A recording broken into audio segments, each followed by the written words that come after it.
In this video, I am going to go over a little bit about what CSS is. Okay, so I'm going into w3schools.com, and if you just click on, you have Learn CSS right here, right below Learn HTML. Notice that it says CSS is a language that describes the style of an HTML document. Okay, and then it kind of goes over how you can use it. So if I look at this example right here, you notice that inside of my head tag, we have a style tag, and then a couple of attributes, a couple of HTML attribute names, and then in here, whatever classes were specified inside the curly braces for that attribute was changed. So if I change this guy to like 50, for example, and hit run, you see this guy just blew up to 50 pixels. Okay, so let's look at some practical examples. You notice there's a lot here, and then there's a whole advanced sections. There's a lot here. Okay, you can have very simple CSS just like this right here. You know, where you want to change the location of something or how something looks, or different things like that. But there's a lot that it can do. It's actually a really powerful language that can style stuff for you. So let's go into this. This is from chapter 3, early on in our CIT 160 class. So if I ran this, I'll just hit Shift-Alt-C to copy the file path and paste it in here. Oh, doesn't look like that copied it. Try that again. Paste it in here. You see I have this nice little, I have a header and like 5 paragraphs. Okay. So if I wanted to change some of the styling, first of all, I don't like how big this is. I don't like the colors or the spacing. So let's come back in here. There's a couple of different ways that I can do this. Okay, there's a thing called Inline Styles. Okay, and you can do that by typing in an attribute on the opening tag of your HTML element. Okay, so I could say style, and I could say font size is like 50%. Okay, if I ran this now, hit refresh, you can see, wow, that's like half the size that it used to be. Okay, I could also say 50 pixels. Okay, and obviously that's going to be massive. Okay, I think the default is somewhere between like 12 and 14. So anyways, that's one way.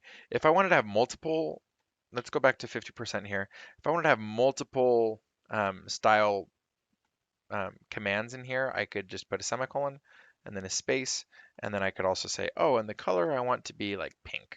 Okay, hit refresh over here. You can see now that's 50% the size, and it's pink. Okay, and I could do as many of these as I wanted to.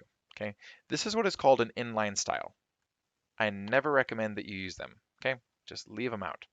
All right, the example that was in the W3 schools is what I would recommend, where you have a style tag in your head, in the head of your document, and you can specify different things. So here, if I isolate the paragraph, if I just say paragraph right here, this will isolate every single paragraph tag in my document, which will be all 5 of them. Okay, and if I said font size is 50% here, then I could come in here, hit refresh, and you can see, boom, they're all 50%. Okay, this isn't super common that you're gonna want to do this, but you can. I can isolate entire HTML attributes. I could even isolate the entire body and say, you know what? I actually want the width of this to be 80%, and I want the margin left to be 10%. Okay. In essence, what this will do is it'll give me 10% of padding on both sides, and basically just 10% of space on both sides, and it'll make the width of the body fill up the rest of that. It'll take the width will be 80%, and I'm going to shift that over 10%. Okay. So if I come back into here, I've saved that. If I refresh, you can see now I have 10% of space over here, 10% over here, and this is nice and centered. Okay. If I come back over here, I want to delete that. I don't care about that. I could also say, let's say I wanted my first paragraph to be kind of unique. Okay. The best way to do this is to add a class attribute. Okay, or an ID. You can use IDs here too. I'll show you how to do that in a second. But let's say I added a class attribute, and I could just say, I could call this anything I wanted to. I could say unique paragraph.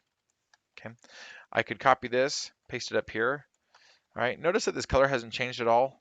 All right, if I want to isolate a class, starts with a dot. Okay, so I'd have a dot right there to isolate that paragraph, and then I could just say color is going to be green. Okay, and notice um, these colors are popping up because of an extension that I have in Visual Studio Code. But if I wanted to find a specific color, I could go over here and type in CSS Colors. Okay, there's even an HTML color picker. Okay, any of these that you click on will be able to find you lots of colors. But notice that this, I have red selected right here.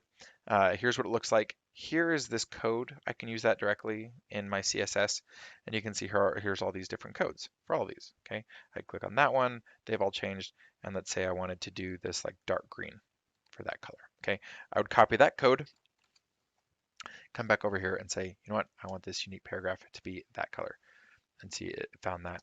And say I wanted the background color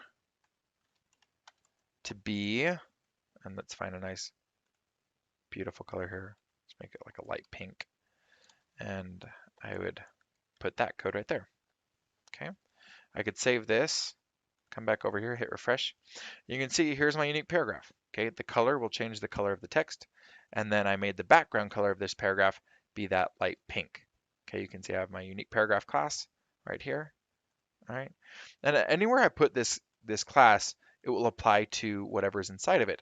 So if I had, let's say I actually put this class on the body of my document and hit refresh, you can see, wow, the background of the body is now this color, and everything inside of it is this color, that text color. Okay, and so it's a really powerful thing because I could put this class anywhere I wanted to.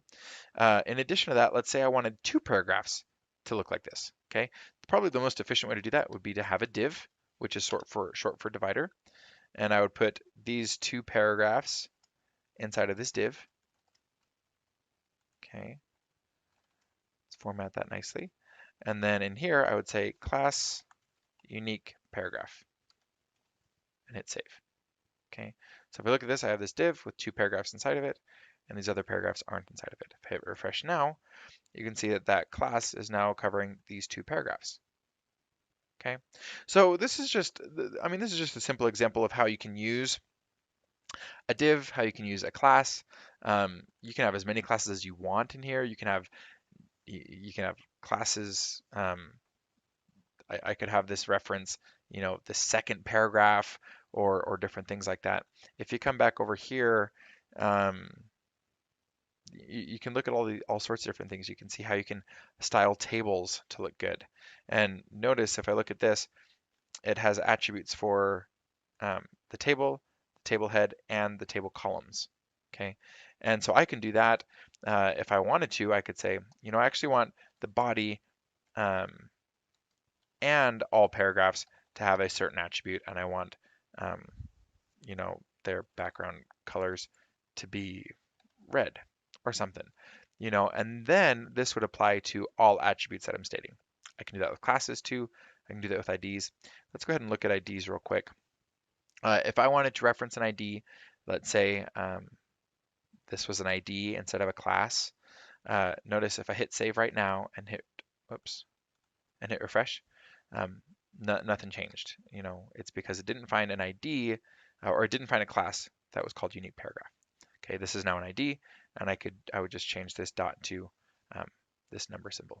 Okay, if I hit refresh, I've now isolated that ID, and that's how you isolate IDs and use styling on IDs here. Okay. Let's see, what else could we look at? I think this is a really good place to start. You can look at padding to see how you can space things out.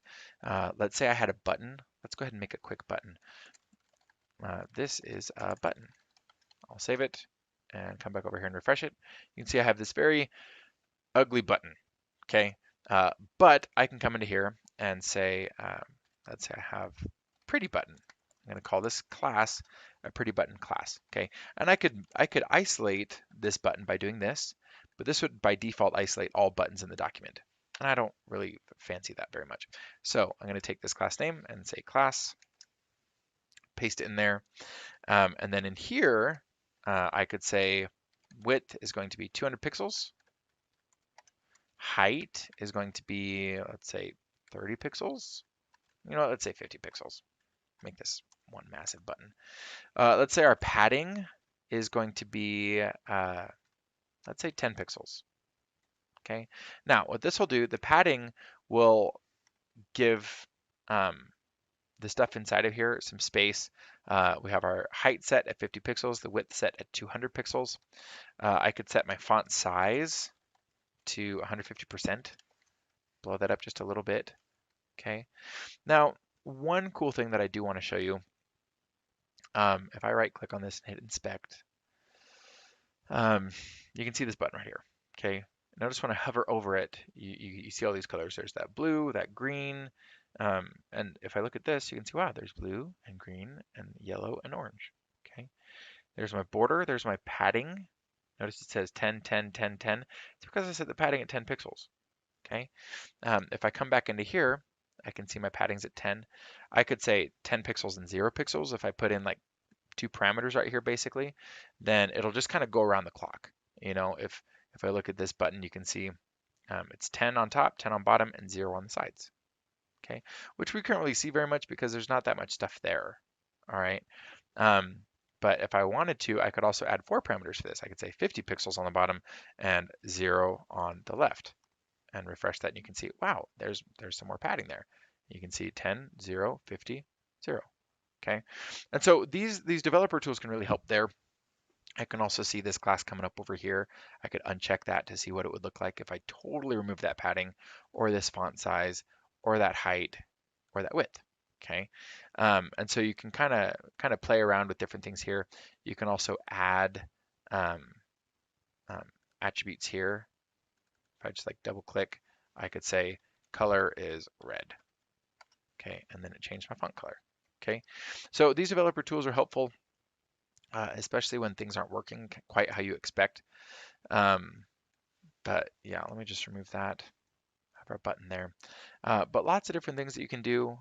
Really, I could never make a video explaining all of these different things, but there's a lot here, okay, that you can kind of play around with. You can see this guy has rounded borders, and you can see how to do that. You can see how to do like dotted borders and different things like that.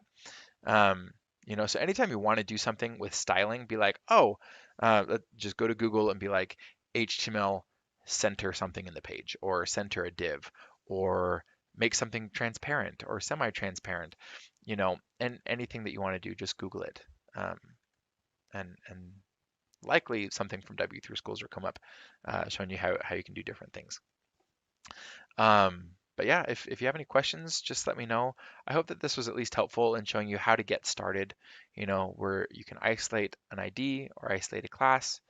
You should never use inline styles, kind of like I showed you at first, but you always want to have a style tag up here in your head and have all of your styles there. Okay. The last thing that I should mention to you is something that's very common when is to have just a straight CSS file. Okay. If I wanted to do that, let's say I could come in here, say new file, and I could just say test.css. I could name this as a CSS file. I could grab all these things in here, whoops, and I'll just remove them from here and paste them in here. Okay. So here's my CSS file. That's all there is to it. I just throw those in there. And then in my style tag, if we go to Google, I could say HTML CSS file link. Okay. And you see that comes up, W3 Schools. And you see we have this link right here. Rel style sheet, and we'll reference a certain style sheet. So I could come back in here and I would remove this. And instead of saying styles.css, I'll just say test.css. Okay, and I can do that because it's in this same directory. All right, and so if I come back to my file and hit refresh, nothing changed. Okay, and that's because even though I took the styles out of here, I'm referencing this, and so it still found all these classes, all these styles. Okay, because they were referenced right here. Okay, referencing that external style sheet. All right, so lots of different ways that you can do this. But I hope that this was at least helpful for you in seeing how to use CSS and a couple of different things that you can do with it.